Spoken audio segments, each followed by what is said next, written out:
Salut et bienvenue dans cette vidéo consacrée aux pointeurs et tableaux. J'ai déjà fait une vidéo expliquant ce que c'est un pointeur. Alors pour ceux et celles qui n'ont pas encore regardé cette vidéo, donc je vous conseille de la regarder d'abord. Je vous laisse son lien dans la partie description. Allez-y. D'abord, je fais un rappel sur les pointeurs, comme j'ai déjà dit, et qui sont expliqués dans la vidéo 20. Donc, vous trouvez son lien dans la partie description. Alors, qu'est-ce qu'un pointeur? Un pointeur est une variable ayant pour valeur l'adresse physique dans la RAM d'une autre variable. Donc, par exemple, soit les instructions suivantes. Alors, dans l'instruction 1, nous déclarons une variable de type float. Dans l'instruction 2, nous déclarons un pointeur qui s'appelle px. X est précédé par une étoile. Alors, dans l'instruction 3, nous affectons l'adresse de x, donc noté et commercial de x, au pointeur px. Donc, à ce niveau-là, ce qu'on a au niveau de la RAM, donc voilà ce qu'on a. Alors, on a un pointeur px qui contient l'adresse physique dans la RAM, donc du premier octet de la variable x. C'est pour cela qu'on dit que px pointe sur x. Donc, la variable x occupe 4 octets.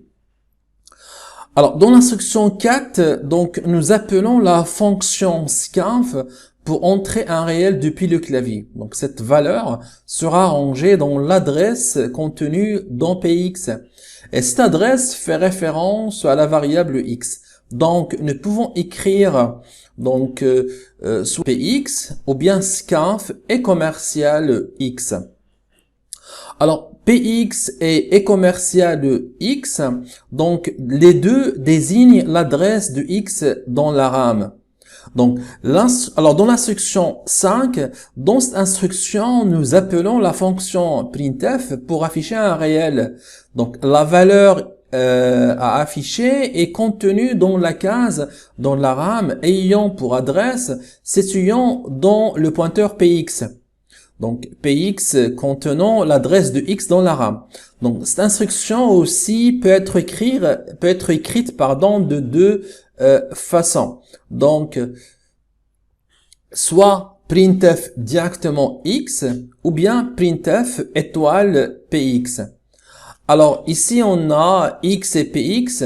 Alors, les deux désignent la valeur x. Alors, les deux désignent la valeur contenue dans x.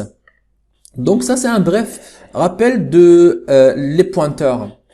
Alors, passons maintenant aux pointeurs et tableaux et nous allons voir comment un pointeur pointe sur un tableau. Donc, soit les instructions suivantes. Donc, dans l'instruction 1, alors, nous déclarons un tableau de 10 réels. Donc, chaque élément va occuper 4 octets. Les 10 éléments du tableau sont contigus, c'est-à-dire que les éléments se suivent l'un après l'autre. Alors, au niveau de la RAM, nous avons un pointeur qui s'appelle tab, qui pointe sur l'adresse du premier octet du premier élément du tableau, tab. Donc, tab contient l'adresse physique du premier octet de la première case du tableau. Alors dans notre exemple, chaque case du tableau occupe 4 octets. Donc, alors pourquoi? Parce que c'est un tableau de float. Alors ici, tab joue deux rôles. Il est en même temps un tableau et en même temps un pointeur. Donc vous allez comprendre pourquoi je dis que tab est un pointeur. Alors dans l'instruction 2, nous déclarons un pointeur nommé pt qui ne pointe sur aucune variable jusqu'à maintenant. Donc il est vide. Alors dans l'instruction 3, nous affectons l'adresse physique dans la RAM de la première case du tableau tab, donc noté et commercial tab entre crochets de 0, au pointeur pt. Alors le pointeur pt maintenant contient l'adresse physique dans la RAM de la première case du tableau tab. Alors on dit ainsi que le pointeur pt pointe sur le tableau tab. Donc de façon générale, pour qu'un pointeur pointe sur un tableau, donc il suffit qu'il contienne l'adresse physique de la première case du tableau. Donc au niveau de la RAM, nous avons deux pointeurs tab et pt qui pointent sur notre tableau. Alors, pour afficher l'adresse physique du tableau tab, pour affecter l'adresse physique du tableau tab au pointeur pt, nous avons deux façons. Alors, soit nous écrivons pt égale à et commercial tab entre crochets de 0, c'est-à-dire qu'on veut affecter l'adresse du premier élément du tableau au pointeur, soit on écrit directement pt reçoit tab. Alors, vous remarquez que nous avons écrit directement pt égale à reçoit tab. Et tab contient l'adresse physique du premier élément du tableau.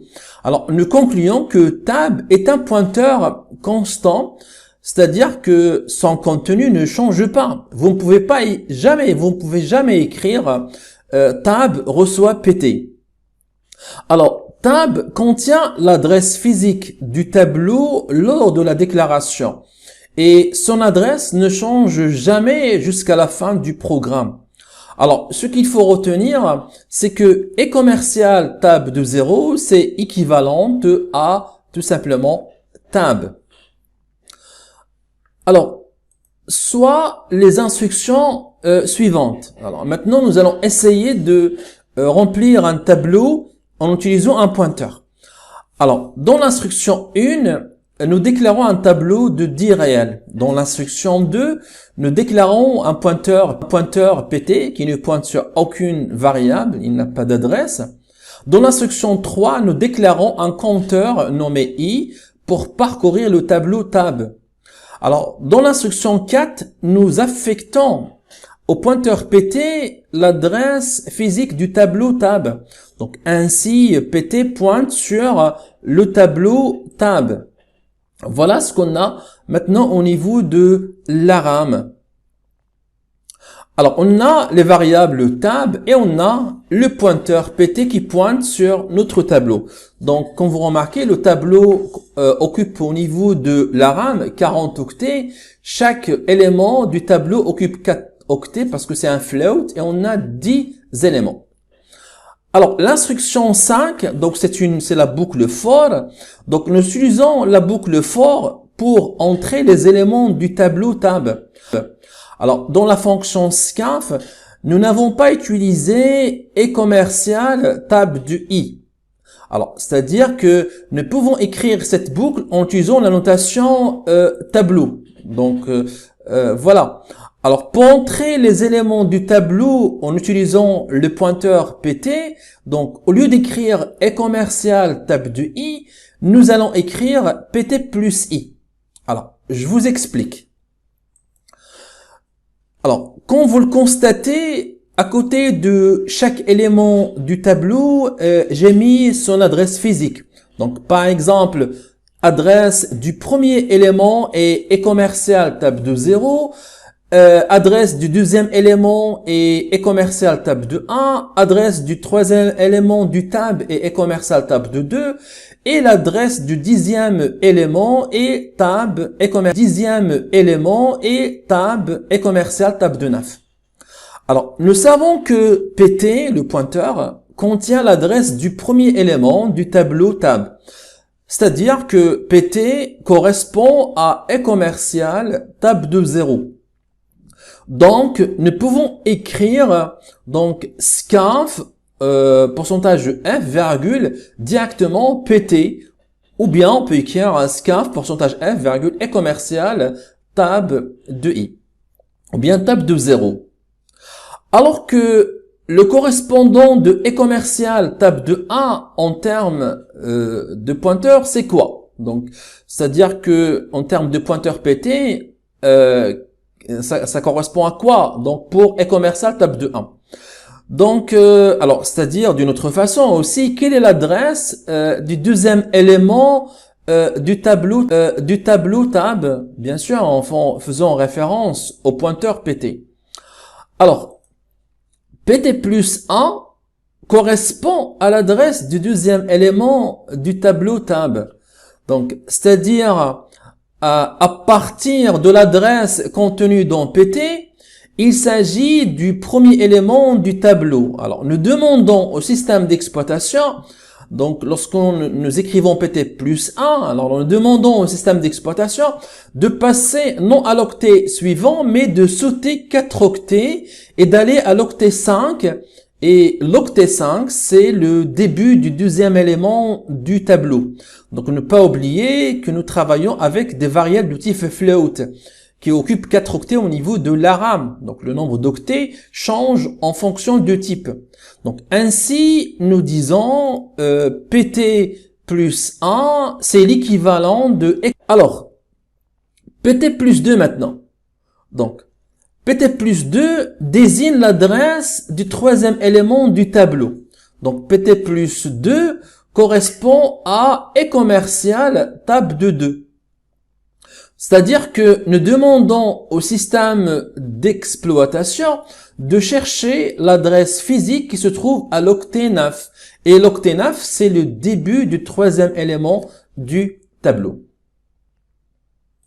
Donc voilà, ainsi pour récapituler, alors voici nous avons une correspondance entre les pointeurs et le tableau. Donc PT plus 0, c'est l'équivalent de e-commercial tab de 0, PT plus 1, c'est l'équivalent de e-commercial tab de 1, etc. jusqu'à PT plus 9, c'est l'équivalent de e-commercial tab de 9.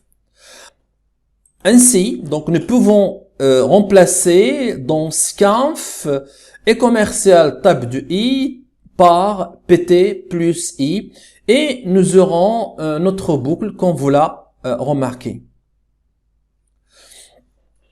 Alors maintenant, voilà, nous avons vu comment remplir un tableau en utilisant un pointeur. Maintenant, nous allons voir comment faire pour afficher un tableau en utilisant un pointeur. Alors, soit l'instruction suivante, nous avons ici la boucle et nous avons la fonction printf pour afficher. Alors, cette instruction peut être remplacée par la notation tableau. Donc, c'est-à-dire que dans la fonction printf, on affiche tab de i. Alors, dans la section précédente, nous avons dit que pt plus i correspond à e-commercial tab de i. C'est-à-dire que pt plus i correspond à l'adresse du ième élément plus 1 du tableau tab. Alors par exemple, pt plus 4 correspond à l'adresse du cinquième élément du tableau tab. Alors, dans notre cas actuel, nous voulons afficher le contenu du ième élément du tableau et non son adresse. Donc en effet, alors pour accéder au contenu d'un élément du tableau, en utilisant la notation tableau, nous utilisons tab de i, où i désigne le numéro de la case dans le tableau. Alors la question maintenant, c'est comment accéder et afficher l'élément du tableau en utilisant le pointeur pt. Alors, pt désigne l'adresse du premier élément du tableau. Alors, que étoile pt désigne le contenu du premier élément du tableau tab. C'est-à-dire que étoile pt correspond à tab de 0. Donc, ainsi, on aura le tableau suivant, c'est étoile, entre parenthèses, pt plus 0, c'est l'équivalent du contenu de tab de 0. Étoile de pt plus a, c'est l'équivalent de tab de 1. Étoile de pt plus 2, c'est l'équivalent de tab de 2, etc. jusqu'au dernier élément. Étoile pt plus 9, c'est l'équivalent du contenu de la 10e case du tableau. Alors, pour écrire le premier élément du tableau, donc on fait printf e-commercial, donc pourcentage f, étoile pt plus 0. Alors pour écrire le deuxième élément, on fait étoile pt plus 1. Et au troisième, donc dans printf, c'est pt plus 2, etc. Et pour afficher le dernier élément, donc on fait printf étoile pt plus 9. Alors là, j'ai fait une petite erreur, donc c'est pas 2, mais c'est 9. Alors, passons maintenant à autre chose au niveau des pointeurs, ce qu'on appelle donc pré ou post-incrémentation au niveau des des pointeurs. Alors, soit les instructions toujours suivantes. Donc, dans la première instruction, nous déclarons un tableau de 10 réels. Dans la deuxième instruction, nous déclarons un pointeur. La troisième, donc, le pointeur pt pointe sur le premier élément du tableau. Et vous constatez dans la quatrième instruction, il y a pt++. Donc, pt++, c'est l'équivalent de pt reçoit pt plus 1. Donc, pt plus 1 correspond, nous avons dit, à l'adresse du deuxième élément du tableau tab. C'est-à-dire que pt plus 1 correspond à e-commercial tab de 1. Donc, ainsi, pt++ est l'équivalent de pt qui reçoit e-commercial tab de 1. Donc, après l'exécution de cette instruction pt++, maintenant, pt, le pointeur pt, pointe sur le deuxième élément du tableau, c'est-à-dire que le pointeur pt a comme valeur l'adresse du deuxième élément du tableau. Il n'a pas l'adresse du premier élément du tableau. Donc, faites attention ici. Alors, quelle est la différence entre pt plus i et pt++? Donc, c'est quoi la différence? Alors, dans pt plus i, le pointeur pt reste toujours pointé sur le premier élément du tableau. Alors, c'est-à-dire que le pointeur pt garde toujours l'adresse physique du premier élément du tableau. Donc, sa valeur ne change pas, même si i s'incrémente. Alors, l'incrémentation pt++ permet au pointeur de changer sa valeur, c'est-à-dire son contenu. Il prend l'adresse de l'élément pointé à chaque incrémentation. Donc, soit l'exemple suivant, donc pt égale à e-commercial tab de 0, c'est-à-dire que pt pointe sur le premier élément du tableau. Alors, dans cet exemple, nous remplissons les éléments du tableau en utilisant le pointeur pt. Alors, vous remarquez que à chaque incrémentation, pt pointe sur l'élément suivant jusqu'à la fin du tableau. À la fin de la boucle for, pt pointe sur l'octet après le 10e élément du tableau tab. C'est-à-dire que pt à la fin de la boucle pointe en dehors de ce tableau-là. Alors, pour comprendre, donc, voilà, pour i égale à 0, alors, on a ici le pointeur pt pointe sur le premier élément du tableau. Alors, vous êtes d'accord ici. Alors, lorsque le i s'incrémente, on passe à i plus 1. Donc, pt pointe sur le deuxième élément du tableau. Ça veut dire que pt contient l'adresse du deuxième élément du tableau. Lorsque i s'incrémente, on est à i égale à 2. Dans ce cas, le pointeur pointe sur le troisième élément du tableau. Et toujours, le pointeur change de contenu. Il n'a plus l'adresse du début du tableau. Donc, lorsque pi reçoit 3, on est au quatrième élément. Alors, le pointeur pointe sur le quatrième élément du tableau. Alors, lorsque on est dans i égale à 9, le pointeur pointe sur maintenant le 10e élément. Alors, lorsque i s'incrémente, donc lorsque la boucle va finir, on est à i égale à 10. Et dans ce cas-là, p pointe en dehors du tableau, c'est-à-dire il a l'adresse de l'octet qui vient juste après le tableau. Alors, pour revenir à l'état initial, ça veut dire quoi? Ça veut dire que nous voulons que le pointeur pt pointe sur le premier élément du tableau. Donc maintenant, qu'est-ce qu'il faut faire? C'est très simple. Il faut écrire pt, le pointeur pt reçoit e-commercial tab de 0. Alors, soit le programme suivant permettant de remplir et d'afficher le tableau de 10 réels en utilisant post-incrémentation sur le pointeur pt. Alors, vous remarquez que avant l'instruction qui affiche les éléments du tableau, donc for i égale à 0, donc et la fonction printf, il y a l'instruction pt reçoit e-commercial tab de 0. Alors pourquoi on a mis cette instruction? Donc cette instruction est obligatoire. Pourquoi? Parce qu'il permet de réinitialiser le pointeur et qui doit pointer sur le premier élément du tableau.